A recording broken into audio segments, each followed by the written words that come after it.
Good morning, 8th grade. I'm on the third topic today on 8.9, solve linear equations. This one should come fairly easy to you because we went over several lessons on equations. That would have been in the first semester notebook. I think we did two different foldables, 1 steps, 2 steps, special cases. We did with the distributive property and with like terms, combining like terms. So that would be this topic.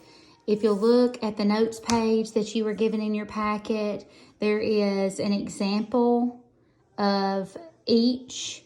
There's also takes you through the stages of what you do to solve the equation. This sheet can be very helpful if you allow it to be. And then the second page that was included are possible solutions. So how you can get an answer, how you can get no solution, and how you can get all real numbers. Please use your notebooks if you have them because all of that is also in your notebook. I have jotted down a few examples. Yes, they're taken from the worksheet.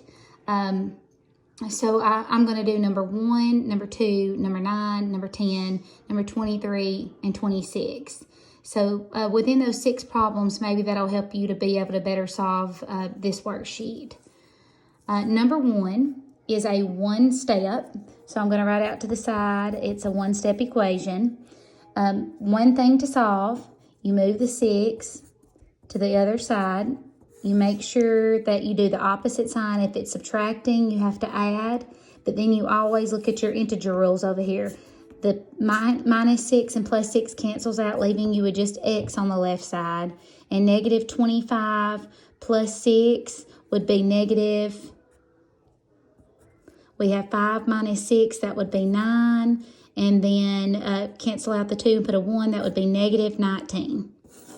Subtract, take the sign of the highest number. The highest number is 25, and it's negative, so the 19 is negative. Number 2 is what would be in your foldable when we did this as a special case. So you cross multiply 13 times a and get 13a, and then you cross multiply 13 times 3 and get 39. Well, that's a 1-step division. So then you divide both sides by 13, and then a equals 3. Number 9 is a 2-step. So we went over a 1-step, a special case, and now we're going over a 2-step. So for a 2-step, you always move you find the variable, and you move what's on the same side with the variable, but it can't be connected to the variable. So you can't move the negative 8, you have to move the negative 10 by saying plus 10 plus 10. So once you've done that, on the left side, you just have negative 8n left. And on the right, you have opposite signs. So you subtract and take the sign of the highest number. So if you subtract here, you get negative 144. And then you divide both sides by 8. Not just 8. I made a mistake there. You do negative 8. So negative 144.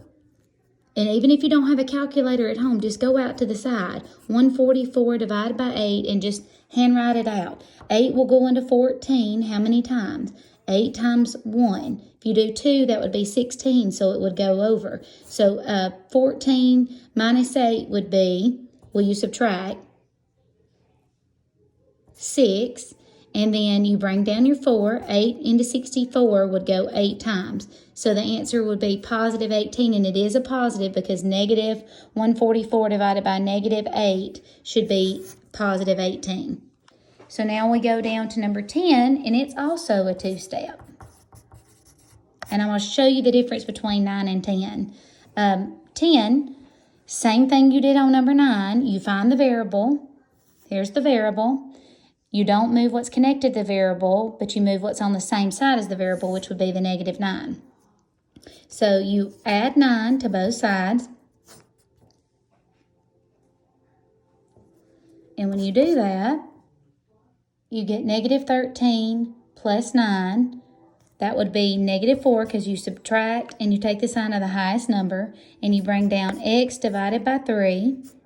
And then lastly, you multiply the 3 times the negative 4 and you get x equals negative 12. So the difference between 9 and 10 is in the second step on 9, you divide. But in the second step on 10, you multiply. So 2-step divide, 2-step multiply. Number 23, we're combining like terms. So we're looking at each side. The left side, we can combine the 1s. So 1 and 1 would be the signs that are there. 1 plus 1 would be 2. And then you look at the right side. Can you combine anything? You can combine the 1, the 8, and the negative 13. So you would have 8n, 1 plus 3 would be 9. 1 plus 8 would be 9, and 9 minus 13 would be negative 4. So then you solve the multi-step equation. So I would call this a multi-step with combining like terms. So once you get to this multi-step, you're going to move everything away from the variable still. So you find the 7n on the left side. The variable has to end up on the left side, isolated on the left. So you do minus 2, minus 2. And when you do that, you get 7n equals 8n, same sign, add, keep the same sign, negative 6. So I'm going to continue the problem over here. 7n equals 8n minus 6. So then I'm going to combine the 7n and the 8n by going negative 8n, negative 8n. And when I do that, I get negative 1n equals negative 6. I divide by negative 1, and n equals 6. So keep in mind, over here, 7 minus 8, opposite sign, so I subtract and take the sign of the higher number, and that's how I got negative 1. Lastly, I'm going to do number 26, and the reason I'm going to do it is because it is a multi-step with distributive property.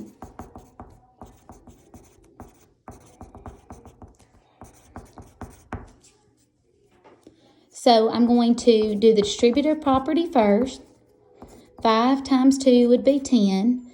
5 times 7r would be positive 35r. Now I have to solve the multi-step. So I'm going to move the 19 to the other side, and I have to combine it with a 10 because those are like terms. I'm left with 6r equals 29 plus 35r. So then I need to combine the 35r and the 6. But I want the r to end up on the left side, so I need to move the 35 to the 6.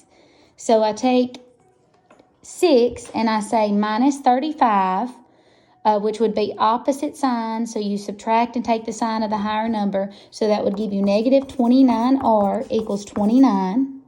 And then I have a 1 step, so I divide by negative 29 on both sides. And 29 divided by negative 29 would be negative 1.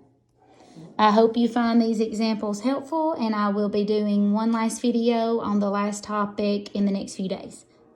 Have a good day. Bye.